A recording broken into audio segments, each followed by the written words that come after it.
We have a responsibility to hang on to faith at a time when others are losing faith.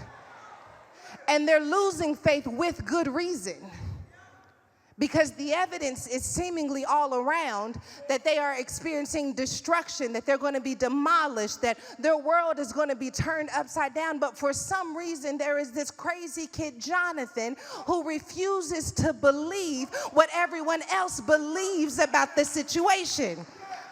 Oh God, if I do this right, there are going to be some people who walk out of this room who refuse to believe what the world is saying about the world.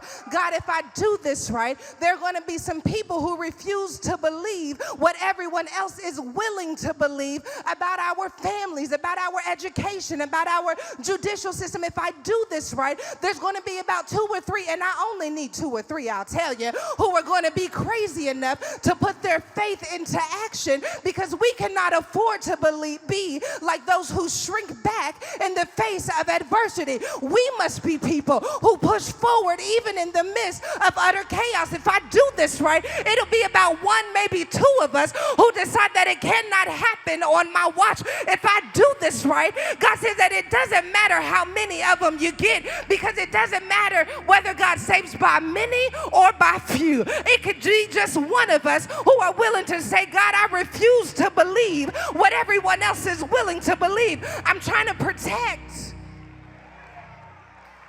Not I'm trying to protect. Jonathan must have made a decision that I will protect what I believe. Whew, I'm sorry, that felt good to me. Because it's a lot of people trying to give up.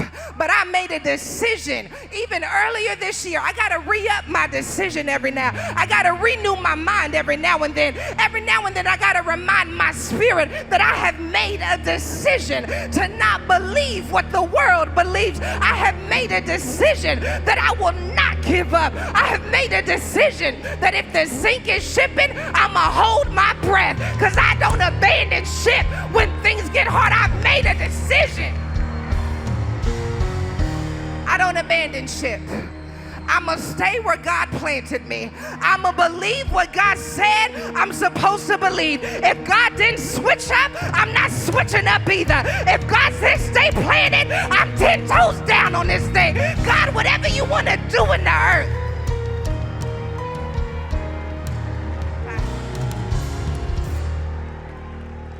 Jonathan made a decision that it doesn't matter how much oppression it looks like I'm under.